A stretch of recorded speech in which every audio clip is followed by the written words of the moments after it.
Aujourd'hui, on va parler de dérivabilité.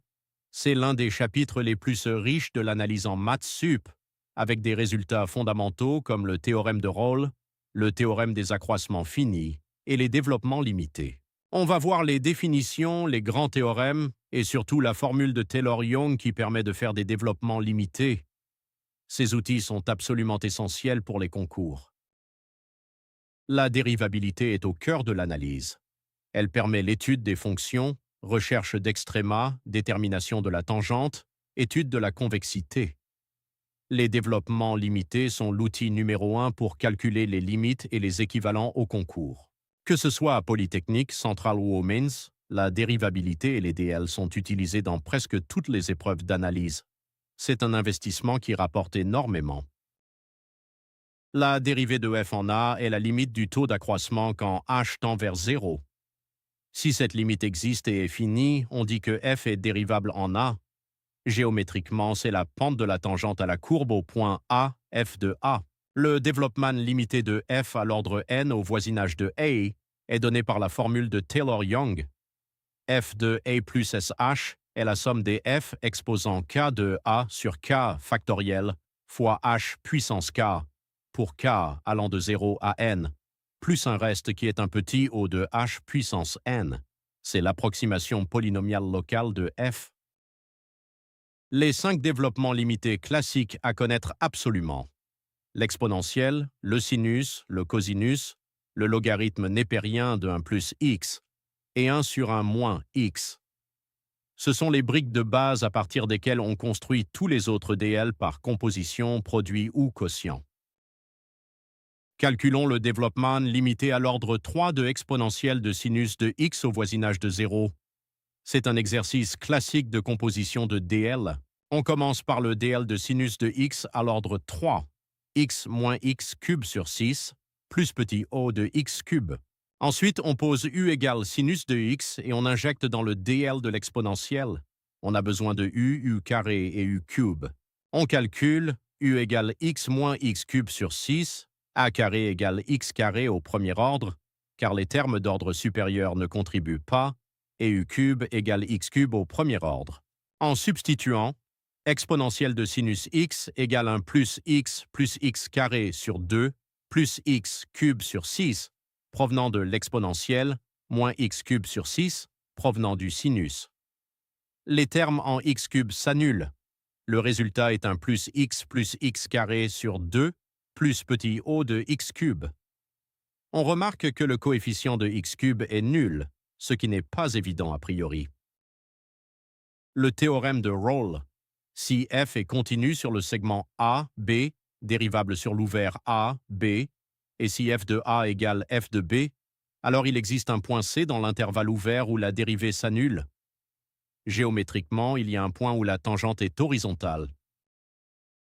Le théorème des accroissements finis généralise Rolle. Sous les mêmes hypothèses de régularité, il existe un point C où la dérivée vaut le taux d'accroissement moyen. L'inégalité des accroissements finis est la version quantitative. La variation de f est majorée par le sub de la dérivée fois la longueur de l'intervalle. C'est un outil très puissant pour majorer des différences de valeur. Démontrons le théorème de Rolle. Comme f est continu sur le segment fermé A, B qui est compact, f atteint son maximum m et son minimum m. Premier cas, si le maximum et le minimum sont égaux, f est constante, donc sa dérivée est nulle partout. Le théorème est trivial. Deuxième cas, si m est strictement supérieur à m, alors au moins l'un des deux n'est pas égal à f de a. Supposons m différent de f de a. Le maximum est donc atteint en un point C de l'ouvert A, B. En ce point intérieur, c'est un extrémum local, donc la dérivée s'annule. C'est le résultat classique. Si f est dérivable en un point d'extrémum intérieur, alors f' de C est nul. Calculons la limite quand x tend vers 0 de exponentielle de x moins 1 moins x, le tout sur x carré. C'est une forme indéterminée 0 sur 0. On écrit le dl de l'exponentielle à l'ordre 2, 1 plus x carré sur 2 plus petit o de x carré. En retranchant 1 plus x, il reste x carré sur 2 plus petit o de x carré. En divisant par x carré, on obtient un demi plus petit o de 1 qui tend vers un demi. La limite est un demi, c'est rapide, propre, et c'est exactement ce que les correcteurs attendent. Retenez que les développements limités sont la méthode la plus rapide et la plus sûre pour calculer les limites de formes indéterminées, bien plus fiable que la règle de L'Hopital, qui nécessite de vérifier les hypothèses à chaque application. Erreur classique, appliquer Rolle sans vérifier que f de A égale f de B. C'est une hypothèse indispensable. Si les valeurs au bord sont différentes, c'est le théorème des accroissements finis qu'il faut utiliser, par Rolle. Deuxième erreur, confondre développement limité et série entière. Un DL est une approximation locale, il n'est valable qu'au voisinage d'un point. Une série entière, avec son rayon de convergence, est une identité exacte sur un intervalle.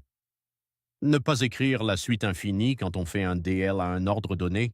Troisième erreur, tronquer trop tôt dans un DL composé. Quand on compose deux DL, il faut garder suffisamment de termes aux étapes intermédiaires pour que le résultat final soit correct à l'ordre voulu. Si on tronque trop tôt, on perd des termes qui contribuent. 3 astuces concours. Pour calculer une limite en zéro, essayez toujours le DL avant la règle de L'Hopital. Pour montrer que f' s'annule, cherchez deux points où f prend la même valeur et appliquez Rolle. Et retenez que le théorème des accroissements finis est équivalent à dire que si la dérivée est bornée, la fonction est lipschitzienne. Pensez aussi à l'inégalité des accroissements finis pour les problèmes de contraction et de points fixes. Si la dérivée est majorée en valeur absolue par un nombre strictement inférieur à 1, la fonction est contractante. Récapitulons. La dérivée est en haut la limite du taux d'accroissement. Rolle donne un point de dérivée nul quand les valeurs au bord sont égales. Le TAF relie la variation de f à sa dérivée, et Taylor-Young fournit les développements limités, outil numéro 1 pour les limites. Entraîne-toi sur PrépaMaths pour maîtriser la dérivabilité et les DL avec des exercices corrigés niveau concours.